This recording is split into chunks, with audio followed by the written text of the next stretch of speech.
산타 잉글리시입니다. 오늘은 Magic Treehouse Book 23, Twister and Tuesday 책을 처음부터 끝까지 읽어볼 건데요. 먼저 Prologue. One summer day in Fall Creek, Pennsylvania, a mysterious treehouse appeared in the woods. 8-year-old Jack and his 7-year-old sister Annie climbed into the treehouse. They found that it was filled with books. Jack and Annie soon discovered that the treehouse was magic. It could take them to the place in the books.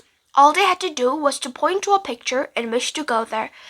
Along the way, Jack and Annie discovered that the treehouse belongs to Morgan Le Fay. Morgan is a magical librarian from Camelot, the long-ago kingdom of King Arthur. She travels through time and space gathering books. In Magic Treehouse Books 5 to 8, Jack and Annie helped free Morgan from a spell. In Books 9 to 12, they solved 4 ancient riddles and became master librarians. In Magic Treehouse Books 13 to 16, Jack and Annie had to save 4 ancient stories from being lost forever. In Magic Treehouse Books 17 to 20, Jack and Annie freed a mysterious little dog from a magic spell. In Magic Treehouse Books 21 to 24, Jack and Annie have a new challenge. They must find 4 special kinds of writing for Morgan's library to help save Camelot. They're about to set off to find the third of these. Chapter 1. Tuesday. Jack opened his eyes. Sunlight streamed through his window. Tuesday, he whispered. Morgan's note had told him and Annie to come back to the Magic Treehouse on Tuesday. He could hardly wait to find out where she was sending to them today. Jack scrambled out of bed. He threw on his clothes. He packed his notebook and pencil into his backpack. Then he headed into the hall. Jack bumped into Annie. She was dressed in jeans and t-shirts. Tuesday, they both whispered. Together they hurried down the stairs. Mom, Dad, we're going to a few minutes, Jack shouted. Don't you want breakfast first? His dad called from the kitchen. When we get back, said Annie. They rushed out the front door. They ran down the street in the bright summer sunlight. A warm wind gently shook the trees as Jack and Annie headed into the Fall Creek woods. Cindy came to the tallest tree in the woods. The Magic Treehouse waited for them on high benches. Jack and Annie grabbed the rope ladder and climbed up. Inside the shady treehouse, the note from Morgan was still on the floor. Dear Jack and Annie, Camelot is in trouble. To save the kingdom, please find these 4 special kinds of writing for my library. Something to follow, something to send, something to learn, something to land. Thank you, Morgan. Okay, said Jack.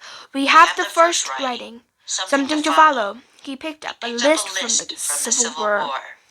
And we have the second, said Annie. Something to send. She picked up the letter from the Revolutionary War. Now we need the third, said Jack. Something to learn.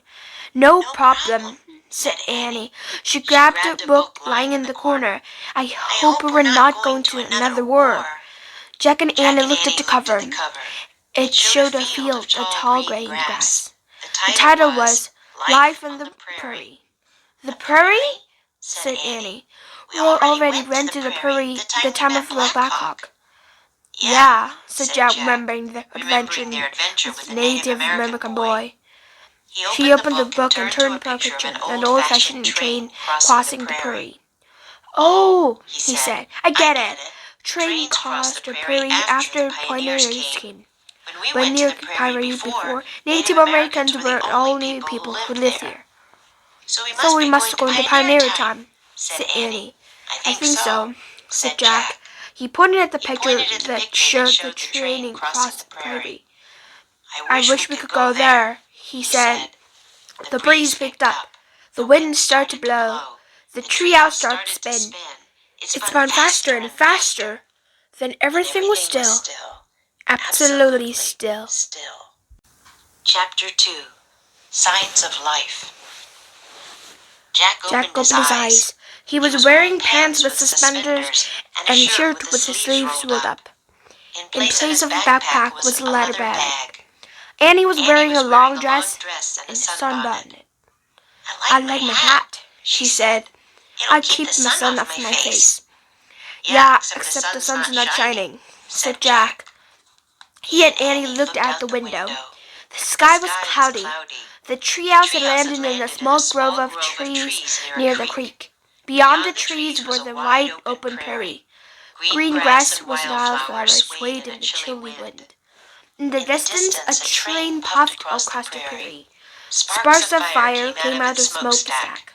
Huge clouds and black smoke billowed into the gray sky. "Wow," said Jack. He looked at the picture of the train in the book and read, "After the Civil War, the U.S. government built railroads to link the eastern and western parts of the country. By the 1870s, steam engines carried people across the peninsula prairie." Jack pulled his notebook and wrote, "1870s, train across Kansas." "Let's get going," said Annie. "We have to find the special writing for Morgan." She started down the ladder. Jack packed his things in the leather bag and climbed down after her. When he stepped onto the ground, Jack looked toward the west. The train was gone. Only a thin trail of smoke floated across the sky. "The train was cool," said Jack. "Yeah, and so is that," said Annie. She pointed in the other direction. Far away in the distance, a line of covered wagons rolled through the rippling grass, their white covering billowed in the breeze. Jack pulled out the research book. He found the picture of the wagon trail. He read aloud. "Wagons were the most common way for families to travel west. They could carry clothes, tools, food, and water. A line wagon was called a wagon train. The white cloth covering over the wagon also made them look like sailing ships or schooners. For this reason, covered wagons were sometimes called prairie schooners." Jack looked at the wagons again. They did look like ships sailing across the rippling green sea. He wrote in the notebook, "Covered wagons, prairie schooners." "Let's get a closer look," said Annie. She took off across the grass.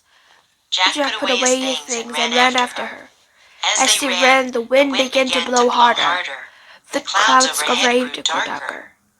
Wait, Jack finally called to Annie. "We'll never catch up to it." They both stopped running. Panting, they watched the wagon train vanish over the horizon. Jack took a deep breath. "What now?" he said. They looked around. All Jack could see was the distant grove of trees in the treehouse. With the train of wagon train gone, there were no signs of life anywhere. No pioneer cabins, no Native American teepees. "How can we find the special writing?" said Jack. "There's nothing out here." "Oh, yeah?" said Annie. "What's that?" She pointed to a rusty pipe sticking out from the top of the small hill. Streaming from the pipe was a column of black smoke. "Oh, man," said Jack. "That's definitely a sign of life." Chapter 3. One-room schoolhouse. "Let's check it out," said Annie. She and Jack walked up the hill. At the top, they saw the rusty pipe was rising on a wooden roof. They walked Around the other side of the hill. Beneath the wooden roof was the door. The door seemed to open into the hill itself. "What is this?" said Annie. "Let's find out," said Jack. He studied the research book until they found a black and white photograph. The photograph showed the same hill with the door. Jack Jack read aloud. "Since the prairie did not have many trees, wood was hard to find, so pioneers often made their houses out of sawed bricks, which were blocks of earth cut out of the prairie. Sometimes a sawed house was dug out of the side of the hill. It was called a dugout." Jack pulled out his notebook. He wrote, "Sawed bricks." equal blocks of earth. Dugout, sod house carved out of the hillside. Then Jack bored more to Annie. Tornadoes or twisters were common in the prairie, so many dugouts had storm cellars. A storm cellar was a rough basement below the ground. During a twister, a storm cellar was the safest place to be. Wow, maybe we'll see a twister, said Annie. I hope not, said Jack. Then he read aloud. A pioneer family built this dugout for home. Then they moved. The dugout became a schoolhouse. The schoolhouse had only one room. It also had a storm cellar beneath it. Jack quickly wrote, "Some dugouts have storm cellars." Hey, this is the place! This is the place, said Annie. Jack looked up the writing. What place? What place? He asked. Where's the best place to find out about writing? Something to learn, asked Annie. Jack smiled. A school, he said. Annie ran to the wooden door and knocked loudly. A moment later, the door creaked opened. A girl peeked out. Her hair was in tight bun, as if she were grown up, but she didn't look than 16 or 17 years old. Hi, I'm Annie, said Annie. This is my brother Jack. The girl opened the door wider. Hello, Jack and Annie, she said. I'm your teacher, Miss Neely. You're the teacher? Said Jack. Miss Neely seemed way too young to be a teacher. Yes, she said, smiling. Come in, you're late. Chapter 4, Reading Lesson. It was warm and dry inside the schoolhouse. Several oil lamps lit the darkness. Class, meet Annie and Jack, the young teacher said. What class? Thought Jack. There were only 3 kids. On one bench sat a small boy and a girl. The boy looked about Annie's age. The girl looked a little younger. On another bench sat a tall boy. He was tough-looking. Welcome to our first day of school, said the young teacher. Today's your very first day, said Annie. Yes, and our first day in this dugout. The family who lived there left California a week ago, said Miss Neely. Jack and Annie peered around the room. The wall was made of dirt. The floor was made of wood. It was covered with a wooden rug. Miss Neely's desk was made of a barrel. A small cold stove was near her desk. A crate held a water jug, chalk, and 2 small blackboards. It's a nice school, Annie said politely. Thank you. We're very grateful for it, said Miss Neely. And where do you live? Well, we actually... Jack started, then stopped. He wasn't sure what to say. Actually, we don't live around here, Annie said. We're passing through. You must be from the wagon train I saw this morning, Miss Neely said. Annie nodded. Jack smiled. Good work, Annie, he thought. We can only stay a little while, he said. How exciting for you, said Miss Neely. Heading on the wagon train. Where are you going? California, Annie said. California! That's wonderful, isn't it, class? Miss Neely said to the others. Yes, ma'am, said the 2 younger children. The older boy barely nodded. Have you ever been to school before? Miss Neely asked Annie. Yes, Mom, Annie said. Yes, both of them read and write. Jack's one of the best readers you've ever met. My, isn't that wonderful, class? Said Miss Neely. Yes, ma'am, said the younger children. The older boy gave Jack a scowl. Not as best, Jack said modestly. I love to read, said Miss Neely. I'll read any book I can get my hands on. Me too, said Jack. Then perhaps you'd like to start of our first reading lesson of the school year, said Miss Neely. Sure, said Jack. Sit with Jip, then, said Miss Neely. And Annie, you sit with Kate and her brother Will. Will and Kate quickly made a room for Annie on the bench. But Jack Dip didn't move over for to Jack, not even an inch. Jack barely had room to sit. He He took a deep breath and sat on the end of the bench. Miss Neely handed Jack a book. "This is our only reader," she said. "It's called the McAfee Reader. Please read the first two lines of the poem on page 50. "No, sure, ma'am," said said Jack. He turned to page 50. He pushed his glasses into place. Then he he read aloud. "Twinkle, twinkle, little star, how I wonder what you are." Very good, said Miss Miss Neely. Neely. "Now pass the reader to Jip." Jack handed the book to Jip. "Jip, please read the next two lines," said Miss Neely. The older boy cleared his throat and stared at the page. "Maybe Jip can read," Will said in a kind voice to Miss Neely. Jip's face got red. "Shut up, Will," he muttered. "Oh," said Miss Neely. She looked confused. Jack felt sorry for Jip. He wanted to give him help. Barely moving his lips, Jack whispered, "Up above the world so high, like a diamond." Jip turned on Jack with an angry look. "I don't need your help," he said. "Now, Jip, don't get mad," said Miss Neely. "And Jack, you shouldn't give people two answers." "I'm sorry," said Jack. Miss Neely sighed and pulled out their pocket watch. She was starting to look tired. "Why don't you all go outside and have your new meal?" she said. "I'll stay in and prepare for our next lesson." Miss Neely opened the door inside the hut. Annie, Kate, and Will bounced up their sides and started cheerfully out of the schoolroom. Jack turned to Jip. "Hey, sorry for for what happened," Jack said. Jip just glared at him and didn't say anything.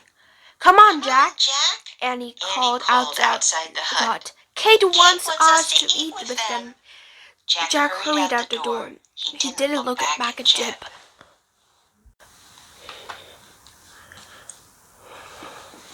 Chapter 5. Bully. The air outside was strangely still. The dark clouds still hovered in the distance. "Storm's coming," said Will. "We have to eat quickly before it starts to rain," said Kate.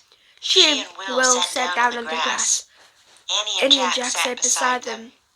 Will opened a small burlap sack. He took out the small lumpy objects. They looked like dark rocks.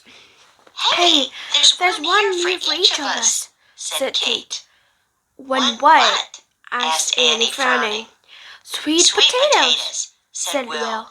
He gave a plate of each to Kate, Annie, and Jack. No thanks," said Jack, trying to give his back.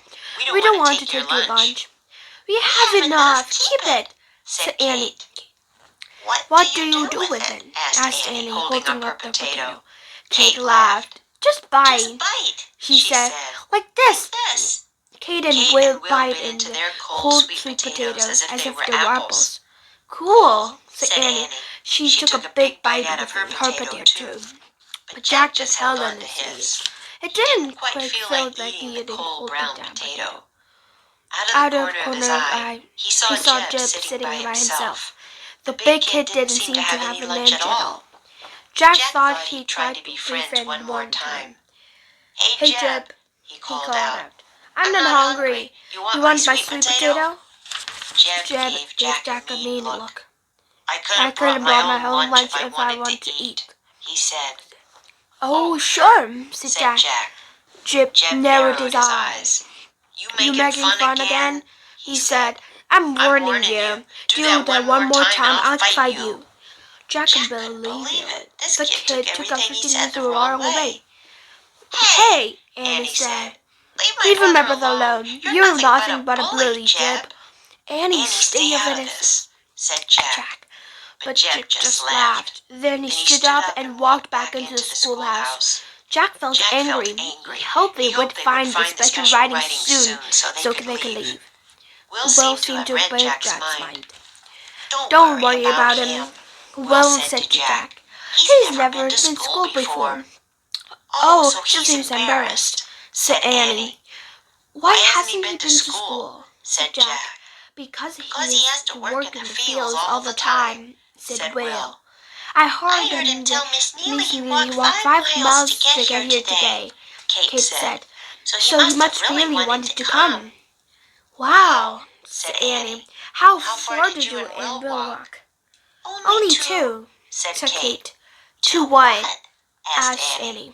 2 miles, said Kate. 2 miles? Jack repeated. The prairie kids nodded. It must be lonely living out here, Annie said. Will and Kate nodded again. Do you live in the sod house? Asked Jack.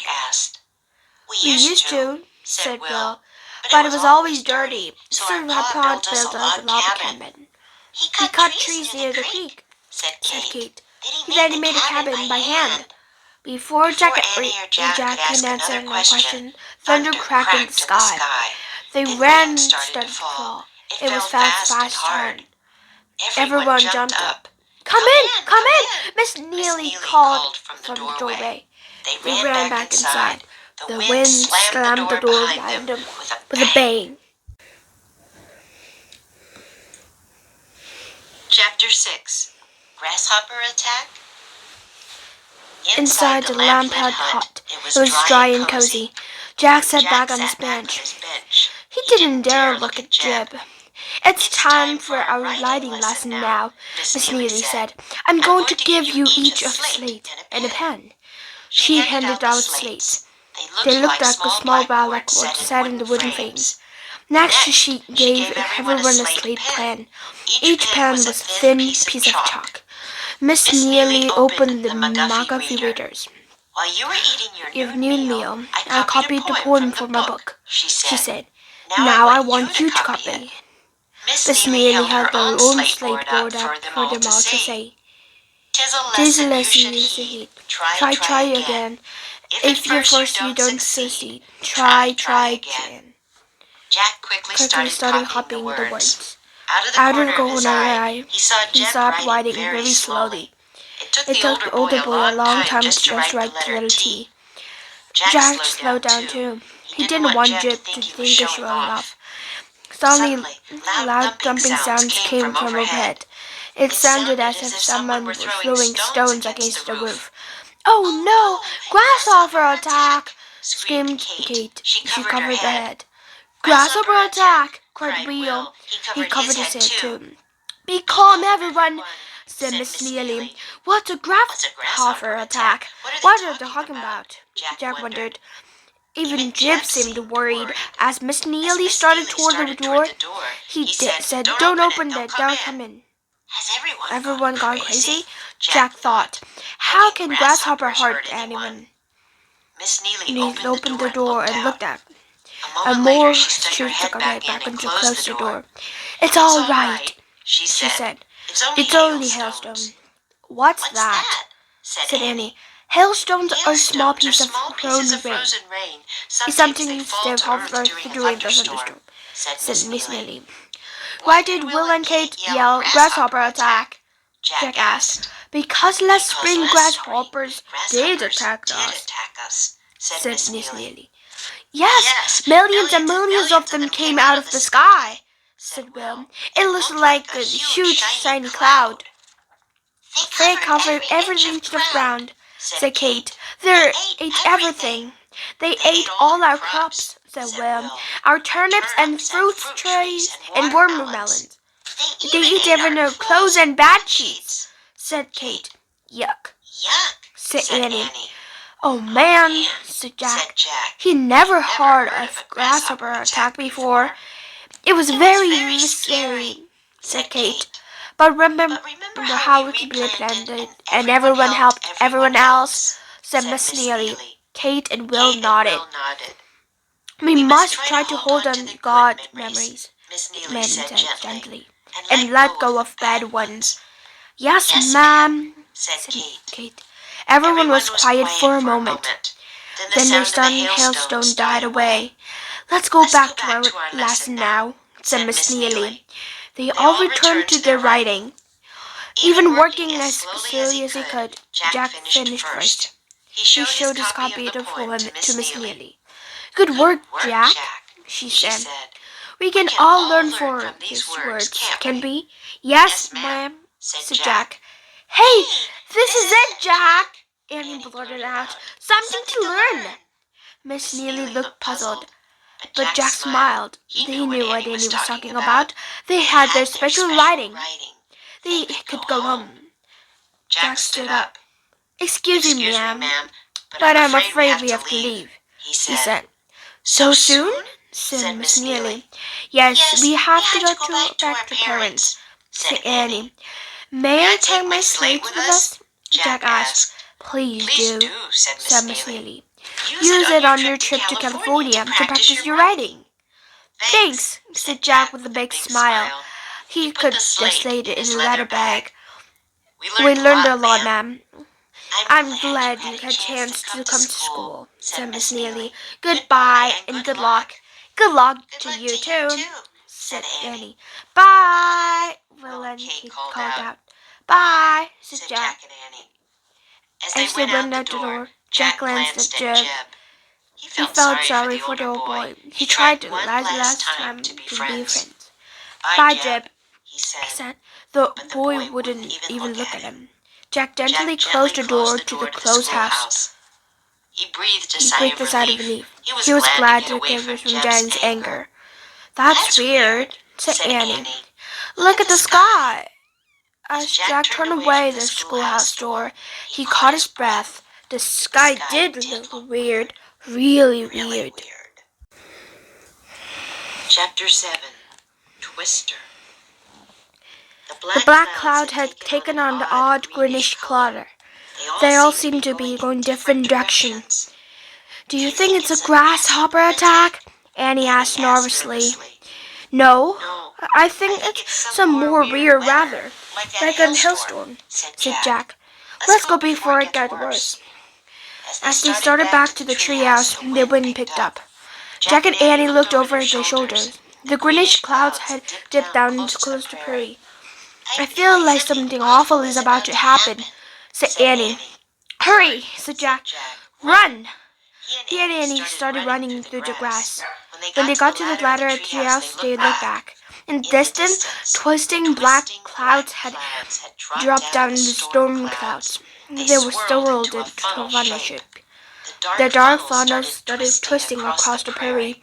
Jack's heart nearly jumped out of his chest. "It's a twister," he said. "Oh no!" cried Annie. The twister was whirling and tearing across the grass. "Let's get out of here," said Jack. He grabbed the rope ladder and started up. "Wait," said Annie. "We have to help Miss Neely and the other kids." "They have storm cellar," Jack said. "That's what the book said." "Yeah, but it's only the first day in the dugout. They might know about it," said Annie. "There was a rock on the floor." Annie is right, Jack thought. He looked about the treehouse. All they had to do was to climb the leaf, and they'd be safe. But what about Miss Neely? What about Will and Kate and Jib? "Okay," said Jack. He jumped down from the ladder. "Let's go back." He and Annie started running back toward the schoolhouse. They ran as fast as they could across the prairie. The roaring sound of Twister followed them. Suddenly, the wind threw them to the ground. Jack clutched the tall grass, trying to stand. When he got up, he grabbed Annie's hand. He pulled her up, too. With all his might, Jack and Annie pulled her along. The roaring twister came closer and closer. The wind ripped up the grass and earth around them. The roar grew deafening. Jack and Annie could barely stay on their feet. Finally, they reached the gut. They tried to open the door, but it wouldn't budge. They banged the door. "Let's get in," Annie shouted. No one opened the door. "They can't hear us," yelled Jack. But the sound of the twister drowned down his voice. Chapter 8. Get Below. Suddenly, the schoolhouse door blew off its hinges. It was flying through the air. Jack grabbed Annie and pulled her into the dugout. Inside, the benches were overturned. The room was a mess. Miss Neely and the three kids were pressed against the dirt wall.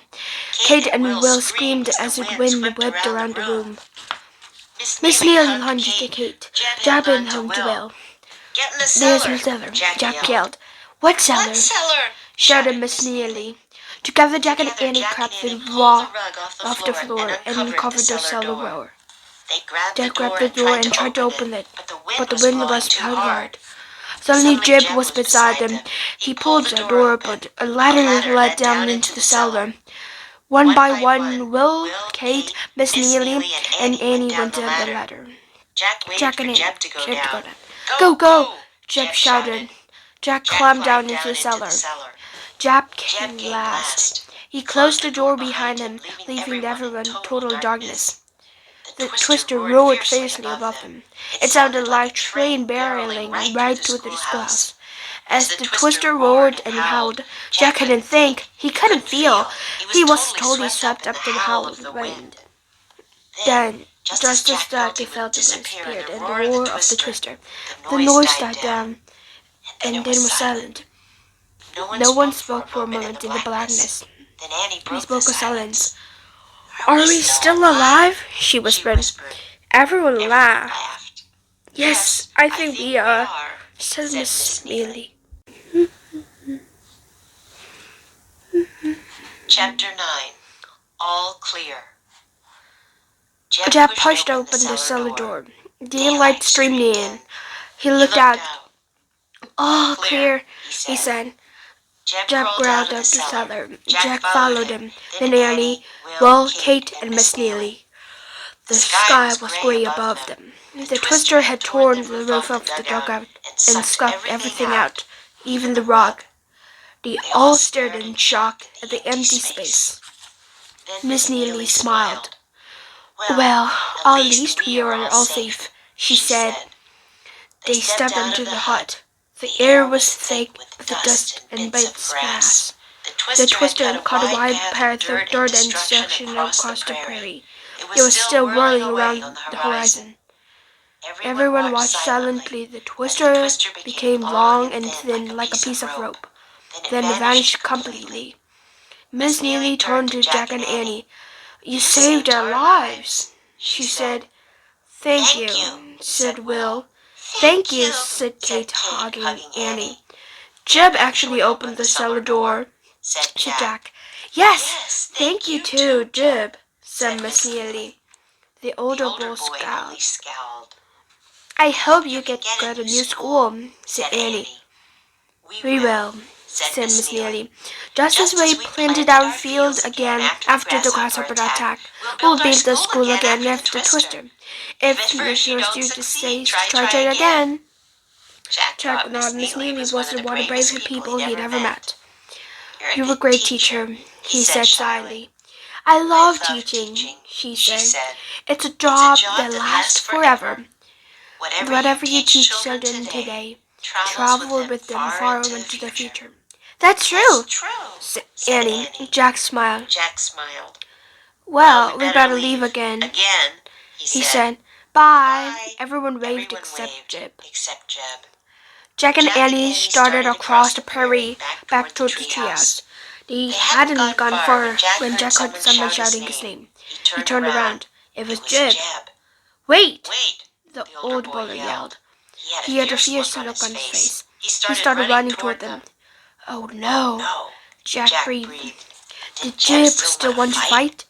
"Leave us alone," Annie said angrily. "Shh, Annie," said Jack. "Let's see what wants." When Jeb got closer to them, he stopped. He looked right at Jack. "Why did you come back?" he asked. "We want to tell you about the storm cellar," said Jack. "How did you know about the cellar?" Jack said. Jack pulled the research book out of the leather bag. "We read about his notebook," he said. Jeb stared at the book. Then he sighed. "I aim to read someday too," he said. "That was a super good book." Jack didn't know what to say. He was still afraid of making Jeb mad, so he just nodded. "My ma and pa were too poor to go to school," said Jeb. "They want me to go, but I'm getting started mighty late." It's not too late, said Jack. It's never too late, said Annie. Jack narrowed his eyes. If you ever come back through here, he said. Yes? Jack asked carefully. Was Jeb over to read them again? Maybe you'll be able to read that book of yours, Jack said.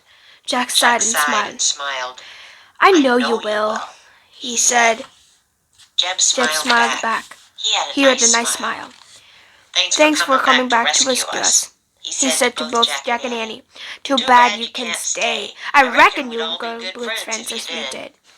I reckon we would, said Annie. Jeb nodded. Then he turned and ran back to join the others. Suddenly the sun broke through the clouds. The wildflowers danced in the gentle breeze. Ready? Said Annie. Jack just stood there staring at the sunlit prairie. Jack, ready to go? Annie asked. At the moment Jack hated to leave, but he nodded slowly and said, Let's go. He and Annie took off through the bright sparkling grass. They ran to the small grove of trees near the creek. They climbed up the rope ladder and scrambled into the treehouse. Annie picked up the Pennsylvania book. I wish we could go there, she said. This time the wind did not start to blow. The treehouse simply started to spin on its own. It spun faster and faster. Then everything was still. Absolutely still. Chapter 10. The Third Writing. Jack opened his eyes. Morning light filled the treehouse. He and Annie were wearing their own clothes again. Home, said Annie, smiling. Jack looked out the window. He saw their nice cozy house in the distance, their lawn, the sidewalk, their paved tree. Life here is pretty easy to compare to my life, said Jack. We're lucky, said Annie. Jack reached into the bag and pulled out the small slate. A third writing, he said. He added the poem to the list from the Civil War and the letter from the Revolutionary War. You did just like poems said you should do, said Annie. What do you mean? Jack asked. If at first you don't succeed, try again. Annie said, you keep trying to make friends with Jeb. In the end, you did. I guess you're right, said Jack. We have to get only one more special writing for Morgan's library, said Annie. I wonder how that will help save Camelot, said Jack. Annie shrugged. It's a mystery, she said. She and Jack looked around the treehouse. Look. Annie picked up the piece of paper lying at the corner. She read aloud, Come back early Wednesday morning. Wednesday? Man, that's tomorrow, said Jack. So, said Annie. She started down the rope ladder. No time to recover, said Jack, pulling on his backpack. Recover from what? Annie said. The twister, said Jack. Oh yeah, I'd almost forgot about that. Jack smiled. Actually, the nightmare of the twister was fading from the mass memory too.